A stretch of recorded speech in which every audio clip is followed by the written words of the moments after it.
All right, welcome everyone. What we're going to be talking about today is architecting Lightning components for Community Builder. Just a quick show of hands, how many people have used Community Builder so far? Okay, so about a third of you guys. And if any of you guys used Lightning components in Community Builder up to this point? So just a couple. Okay, cool. So what I wanted to go through from a quick overview standpoint is a little bit of what Community Cloud is. It seems like a handful of you will get some benefit out of that. What Community Builder is, and then at the end, enabling Lightning components in Community Builder and a couple of the nuances that you need to be familiar with in order to do that. So my name is Michael Welburn. I recently joined Twitch as a Salesforce engineer. Twitch is the world's leading social video platform and community for gamers, video game culture, and the creative arts. And so basically what that means is I get to work on Salesforce and be surrounded by video games all day. So it's pretty cool.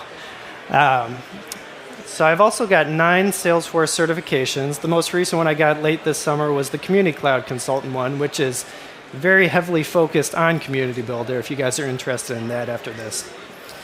And so what kind of makes me the right person to talk about Community Builder and Lightning components is actually where I came from, which is 7 Summits, one of the leading Community Cloud implementation partners. And what 7 Summits does is very focused on Community Cloud, so both the technology and the enablement of communities once they're live. And so what I did there was spent 2.5, 3 years working a lot of Visualforce-based communities. We even won the 2015 Community Cloud Partner Innovation Award for Salesforce. And basically, I've just cranked out community after community. In fact, over the last year, they were one of the first companies to come out with Lightning components specifically for Community Builder, one of the first Lightning Bolt templates. So very hands-on in a lot of this cutting-edge technology. So real basic, what is Community Cloud for anyone that hasn't worked on it before? So Community Cloud is basically a way for you and your internal Salesforce users to interact with other personas that might be outside your company or don't have licenses. So for instance, this could be partners that you're co-selling with, so maybe you need to share opportunities with them. It could be customers that maybe they're filing cases, they're looking through FAQs within a support site, basically case deflection. Or you might have employees where they're logging into community to collaborate. Maybe there's some internal events happening, distributing announcements, things like that. And so in all those instances, you could use a community as opposed to exposing your internal Salesforce to those different personas. The way that I kind of think about communities compared to Salesforce is if you have your internal Salesforce, so you've got all of your chatter, all your users, all of your records in there, each of the communities that you stand up is kind of like a micro Salesforce. So what that means is they have their own Salesforce-like interface. They have access to whatever records you expose to them. So you're using different criteria-based sharing. You're using profiles, very similar to internal users. And you're assigning access to these communities based on profiles and permission sets. So you're basically sharing record data as necessary. Users can have access to both internal Salesforce or community. But the big differentiator is chatter. So you have chatter conversations that are happening internally in Salesforce that are not exposed to the communities. And you're having discussions in the communities that are siloed from each other. So basically, each community is kind of like its own little micro instance, but the data that drives the community and all the information that, as an internal site, you want to take advantage of, that's all kind of push up to your internal Salesforce. So as mentioned, one of the nice things about communities, I think you can have up to 50 of them today based on whatever license type you have. So you could have a partner community, you could have a customer community. Users could be a part of both. They could be a part of internal Salesforce and a community. It's kind of a mix and match depending on how you set it up. And one of the cool things I think about Community Cloud development is when I work on old Salesforce Classic, right, there was a lot of you're just kind of making it look like Visualforce tags, right? The standard tags. With communities, there's a lot of a bigger emphasis on branding. So if you're building a customer-facing site for a client, they want this community to reflect their brand. And sometimes it goes beyond just color schemes and logos. They want it to match up with what their website looks like. So from a development standpoint, there's a lot more flexibility in terms of what you get to do as a developer, particularly on the front end side, but also on the back end when you're doing a lot of different use cases that you might not see in Sales Cloud or Service Cloud. So just a quick recap. In the past, what Community Cloud, there are a couple ways to implement it. Salesforce Classic tabs, which is basically just what Salesforce used to look like. Visualforce and Force.com sites, which is very heavily Visualforce focused. And that was kind of the way that you do pixel perfect branding, and that's how a lot of partners built them. And then Site.com, which is kind of the precursor to what Community Builder looks like today.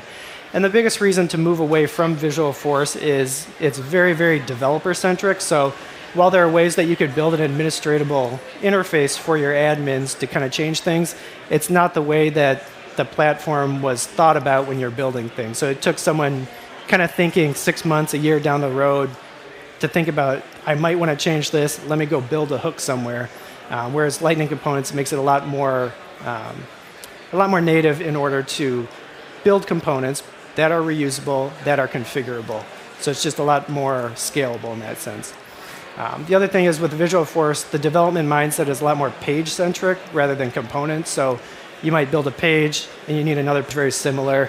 And sometimes you can reuse some code, copy-paste, but you're not grabbing components out of each one. And then the last big thing is that when you're building these Visualforce-based sites, there's a lot of standard chatter pages. So chatter groups, lists of groups, things like that, just chatter feeds. And none of those are inherently responsive. So in order to make them responsive, you either have to kind of hack around the front end, which is less than ideal, or you have to rebuild that functionality yourself and then pick up all of the new features that come out every 3 months. So either way, it was kind of a losing effort, and you just kind of had to pick your poison for that. So where we are today is with Community Builder. And so basically, this is the new and best way to build custom branded communities that are going to be reusable, easily maintainable, and scalable.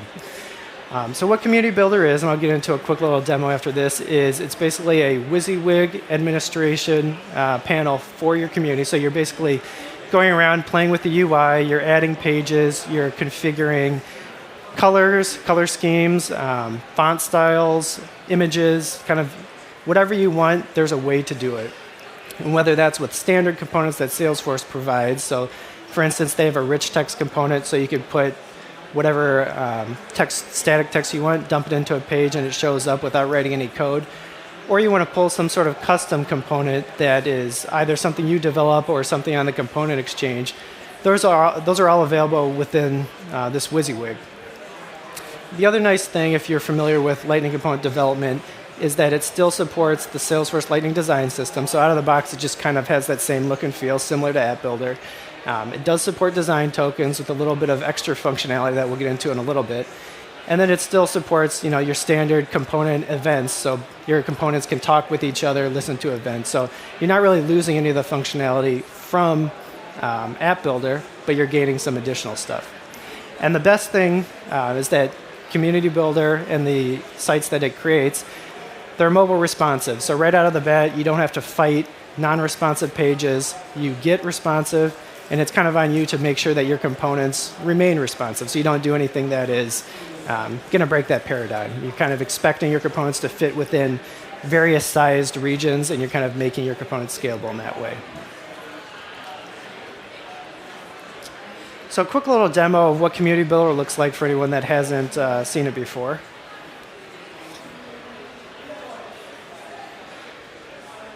So in order to get to Builder, usually what I end up doing is switching to Classic. And then if you enable the global header, you can get into your community. So this is just a preview community. And then from there, you've got Community Management, Builder, and Setup. So what I'm going to do is hop into Builder first and show that off. And so what this is on the left, you've got what's called the branding editor. And so a lot of these, they're very configurable. You can basically click here and change the color scheme of your site. One of the cool things is you can actually upload an image. So you might pick your company's logo, drag it here, and it'll generate a custom color palette for you for the site. But some of the other things, text color, uploading the company logo, background logo, and changing the fonts. So that's pretty cool. And so that's all just kind of free and just kind of comes with. The other thing that you could do is this is on the right side, it's a live preview. So you can go through here as you click on things in the kind of editor section. You can edit the nav menu, for instance. You come down here. So these are all components on the left, and these are standard Salesforce components. So if I wanted to grab, as mentioned, a rich text field over here, I could come in, replace the text. And then below that, we've got the custom components that I built. So I've got one for a little bit later. So it's pretty cool. It's very similar to App Builder if any of you have played with that, but I think it's kind of a step above because you can actually go through and modify the entire site. You could go and basically create custom pages to drop components on. You have access to your object detail pages, object list view pages, things like that. So it's pretty cool if you want to play around.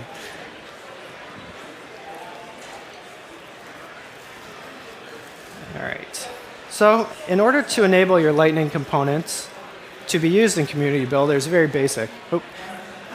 I'll actually, at the very end, right? Awesome. So in order to enable a Lightning component in Builder, all you need to do is implement this one interface called Force Community available for all page types. So basically just copy paste that in if you have an existing component, and suddenly it's going to show up in your Community Builder WYSIWYG. Just a quick note, if you're building multiple components that build into one component that you want to expose, you only have to add this interface at the very top level, so the one you want your administrators to be able to leverage. You do not need to put it in all the smaller kind of build-up components, otherwise they'll all start showing up on that page as well. And then the other kind of quick thing I want to talk about from a configuration standpoint is using design tokens for the configurable branding. So I showed the branding editor over there on the left side when we were in Builder, and basically what that did, right, it allowed you to change and toggle colors, fonts, things like that. When you're building your components, you also want to take advantage of that, right? You don't want your components to be kind of a mismatch of different colors because no one knows what the community is going to look like in 3 months, 6 months. Maybe things are going to change. So what Salesforce provides for communities is a handful of standard design tokens that you can use. So basically what these are, they're documented that I'll have in something at the very end of the links. But for instance, font family is one of them. And so I kind of showed how you toggle that. Basically, all you need to do in order to enable that is go into the style section of your component and modify, in this case, the font family CSS style, and set it to token, parentheses, and what the token name is. And then it will automatically inherit whatever you set in Community Builder. So I'll just run through a quick demo of those two, just to show you what it looks like. All right, so I'm back in Community Builder, so you can see here I've got only this featured groups component. And I've got another component I want to show off here is this featured users component. So you can see here I've got it implementing app hostable and available for all pages. So I don't have the Force Community available for all page types, and that's why it's not showing up. So if I were to go in here, basically just comment out the other one, add the Force Community available for all page types, and save it. When I come back into Builder, you'll see that it shows up in the page editor, which is clicking over here. So pretty simple. I could drag that onto the page. I've got my newest members, and then true to Lightning component form, you can come in here and you could change the titles. So I could change it to newest community members in this case. From a design token standpoint, if I were to switch back to the branding editor, so right now I've got the font set as Helvetica, both for the primary font and for the headers. And so let's say an administrator wants to come in, Helvetica's not doing a good job. You want to change it to something fancier like Gravitas 1. So everything looks great except for this component that we just created is still stuck in Helvetica. And so you want to see, why is that happening? If we switch back over to our featured users component, take a look at the style. In this case, someone hard-coded the font family to Helvetica. So what we want to do in order to get around that, and this is just one example, is go in, leverage the token font family, switch back again to Community Builder after saving. And then we'll see now the custom component that we created is now inheriting those fonts. So it's a very small thing to keep aware of, but it's something that will bite you later if you haven't implemented it to take advantage of the WYSIWYG functionality.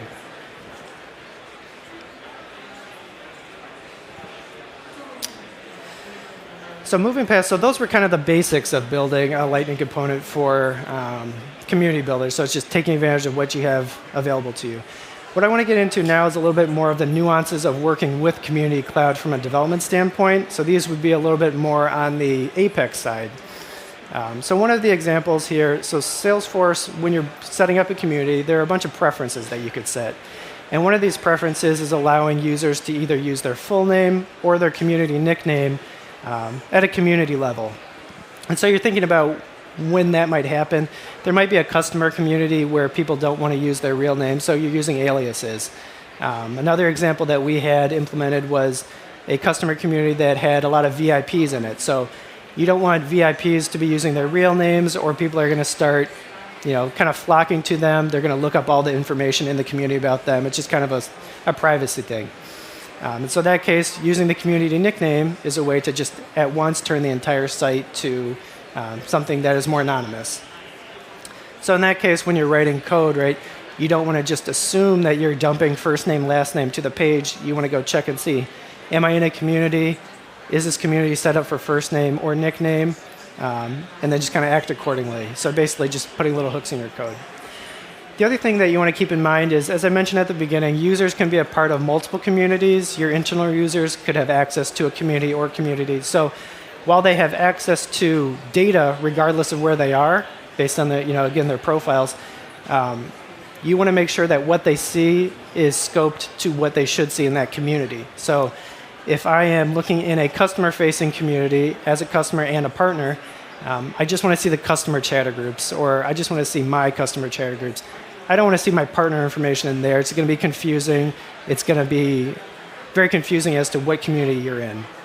So it's another little nuance that if you haven't worked with portals or communities in the past, you'll see these network ID fields on your standard objects. That's what these are for, is picking what community you're in, adding that to your query, and pulling back the right information. So again, I'll do a quick little demo of what that looks like. So if we go back to our featured users component, so we've got the newest community members. We've got some real names here, Bert Macklin and Leslie Nope. And we'll jump into the community management section, which is where the preferences are under administration. So you can see here, enable nickname display is turned off. So if I go in and enable that, and we come back to Builder, we'll see that we're still using first name, last name. So we're trying to figure out why that's happening, right? Because that's now a security breach. When we pop back over into the featured users component, so as we walk through that, we've got the featured users controller that is being called over here from the helper, this get featured users. So we're basically just doing a quick little query. We're grabbing people that are set up as the right profile and everything. And then we're doing a little bit of wrapping of the results just to make it easier for the component to use in this custom wrapper object. So we're coming in here, we're grabbing the user's photo, so we're displaying that fine. But we're using first name and last name here explicitly. So we're not bothering to look at that preference at all. So in this particular case, if you just use .name, Salesforce interprets it correctly, so you don't have to do anything. But just kind of, in case you were doing this first name, last name, what you would end up doing here is some sort of query that's checking the community, checking the preference, and then if the nickname's enabled, using the nickname. If it's not, then you can use your first name, last name. So I'll comment that out here. And you can see just this query. And by the way, all the source code is going to be available at a link at the end, just in case you're wondering. And now if we go back to our builder, you should see now we're using the nickname. So Andy and POTUS are showing up. And again, just to show, if we toggle back to disable nicknames,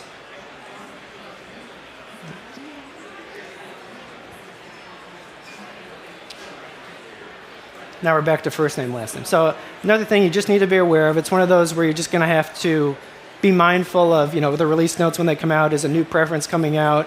Are we now need to check and see if we're exposing the right data?